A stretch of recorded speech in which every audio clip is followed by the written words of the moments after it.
Salute. How y'all doing?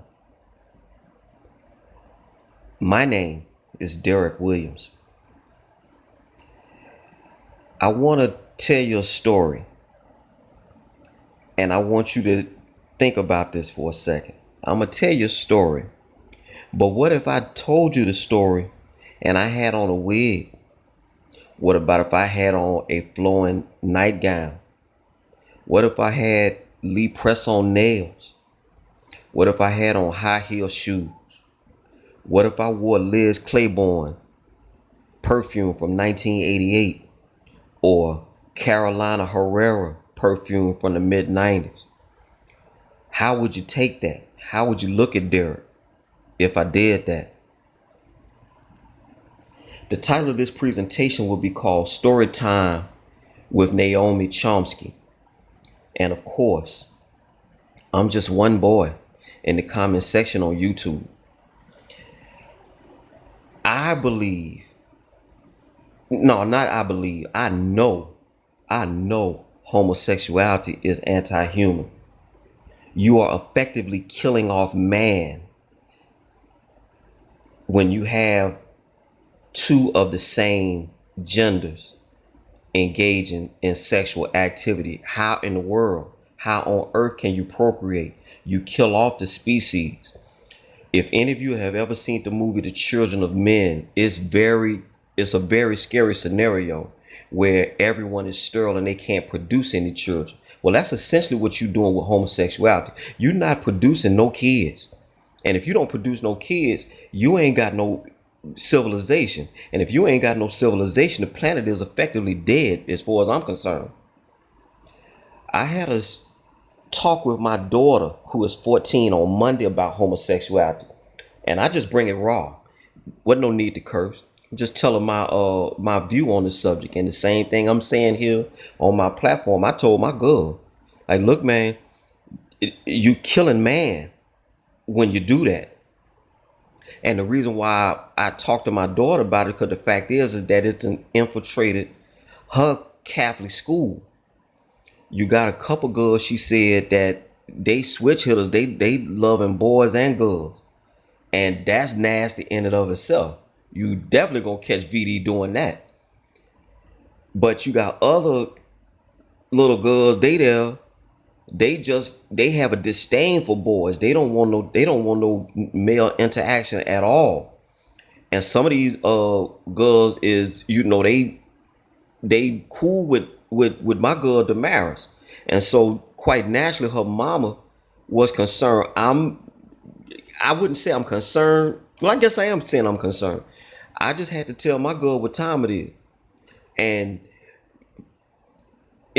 it can be a touchy subject, it can be an uncomfortable subject, but if you sure within yourself, you should be able to talk to your kids about anything within reason. Of course, you don't just open up the whole can of worms to them, but you talk to them in a way a teenager can understand, and it's in a proper setting. And so, I just told my girl, like, look, Damaris, that stuff anti-human, man. You gonna kill off man like that, and it's nasty. And she said she understood, and she kind of boy crazy. So I guess I'm kind of glad that she boy crazy. But of course, I always tell her, hold off from these boys. You don't want it right now. Because I tell her about teen pregnancy and all that. I just give it to her straight, no chaser. Because that's how I was given to. And I'm glad my mom and dad talked to me about it. We ain't no birds and bees around here. We just keeps it rough, rugged, raw, and real. You feel me? But I wanted to share this story with you out of Boston. Shout out to the wise one. He's in the Boston area. Salute to you, sir. But it's infiltrating everywhere. And my problem is that you're using taxpayer funded monies to bring in drag queens to read. But more importantly, you bringing in adults to actually sit and listen to this madness with their kids.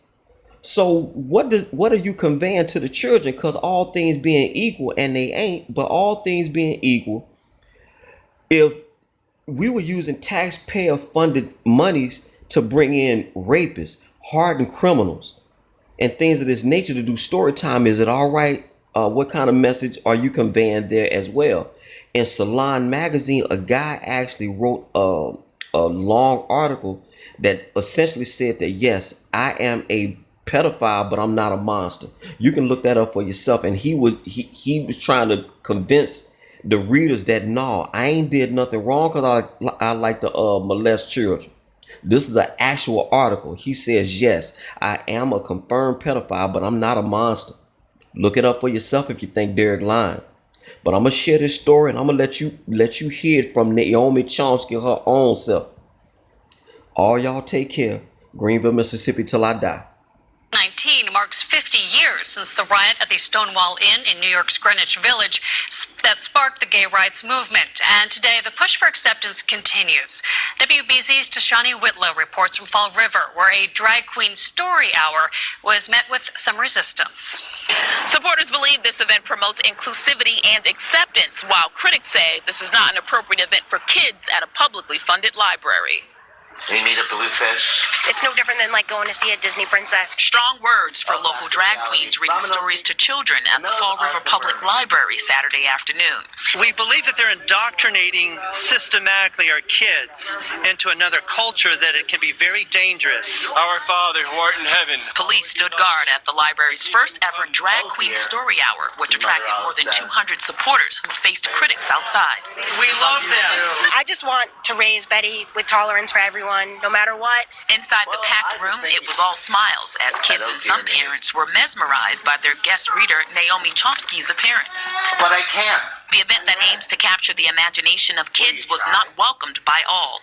Library administrator Leanne Verville says the library was flooded with hate emails and calls. I was very surprised because Fall River is a very diverse community. I thought we were more acceptant here.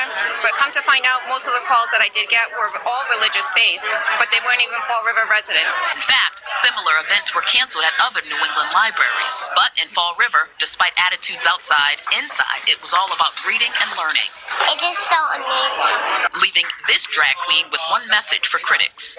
No matter how you identify, your pronouns deserve to be respected. Your identity deserves to be respected.